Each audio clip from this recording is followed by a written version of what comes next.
Have you ever walked into an empty office at 2 a.m. and felt like something was watching you? No monster. No sound.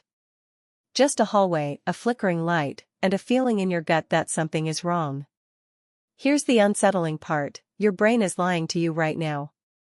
And it's been doing it since before you were born. This is the psychology of the backrooms, and why empty rooms mess with your mind more than any monster ever could. The setup: what is the backrooms feeling? If you've spent any time online, you've probably seen the backrooms: endless yellow hallways, buzzing fluorescent lights, the smell of old carpet that somehow comes through a screen. The internet turned it into a horror genre. But here's the thing: nobody had to invent this feeling.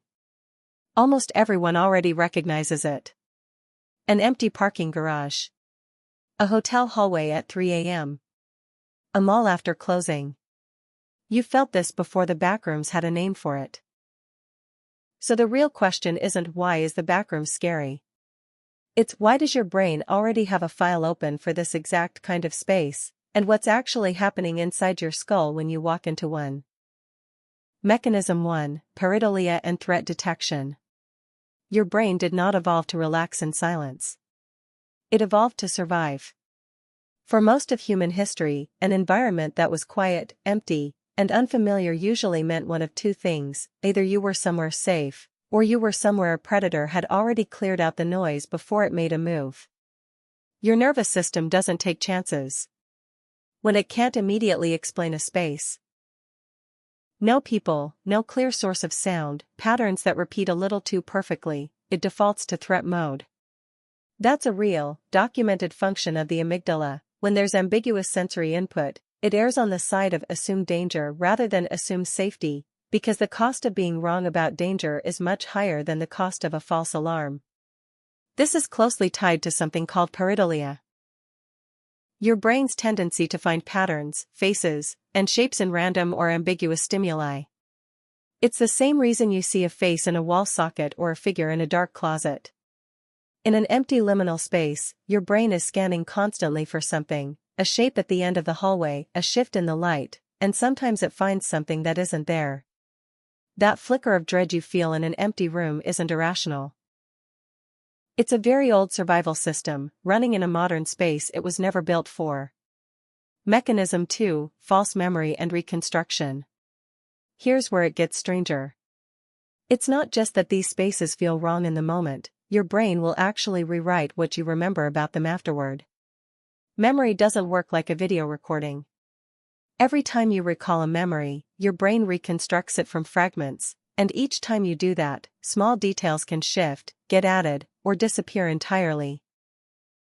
This is called the misinformation effect, and it's one of the most replicated findings in psychology. People can be convinced they remember events, objects, or details that were never actually there, especially in environments low on distinct, memorable detail. An empty, repetitive space is the perfect setup for this. A long fluorescent lit hallway with identical doors gives your brain almost nothing distinct to anchor a memory to.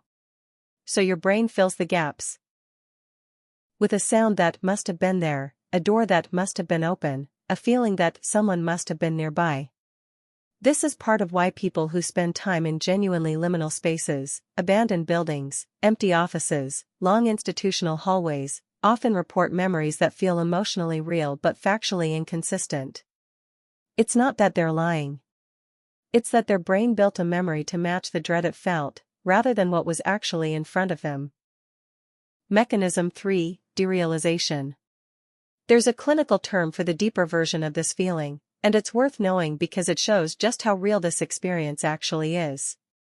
It's called derealization, a documented psychological experience where your surroundings suddenly feel unreal, distant, dreamlike, or artificial, even though nothing about the environment has actually changed. It's often linked to stress, sleep deprivation, or sensory environments that don't give your brain enough normal input to orient itself, which describes almost every liminal space perfectly. Bad lighting. No people. No clear sense of time. No sound except a hum. Mild derealization is incredibly common. Most people experience some version of it at least once in their life, often during exhaustion or high stress. It's not a sign that something is wrong with you. It's your brain's orientation systems briefly losing their normal reference points. This is very likely why backroom-style spaces feel so specifically unsettling online, even to people who've never set foot in one. The imagery is engineered, intentionally or not, to simulate the exact sensory conditions that trigger derealization in real life: repetition, bad lighting, absence of people, absence of time cues. Your brain reacts to the video the same way it would react to the real thing, because the underlying sensory pattern is identical. So here's what's actually happening when you feel that backrooms dread, in a video, or in real life. Your amygdala flags the ambiguous, empty environment as a possible threat before you've consciously processed anything. Your brain's pattern detection system starts hunting for shapes and sounds that may not exist. And if you stay in that state long enough, your sense of the space starts to feel unreal, because your brain has stopped getting the normal cues it needs to feel oriented. None of this requires a monster. None of this requires anything supernatural. It's just what your nervous system does, reliably, in a certain kind of empty room, a system built for ancient environments, running in fluorescent-lit modern ones. The backrooms didn't invent this fear. It just gave a name to something your brain has been doing quietly your whole life. So next time you're alone in an empty office, an underground garage, or a hallway that's just a little too quiet, pay attention to what your brain does in the first 10 seconds. That scan for danger. That shape you almost saw. That feeling that something's slightly off, even though nothing's there. That's not the backrooms. That's just you. If this kind of psychology fascinates you as much as it does me, subscribe, because next time, we're breaking down the spotlight effect, the real reason you think everyone notices your mistakes, when almost nobody actually does.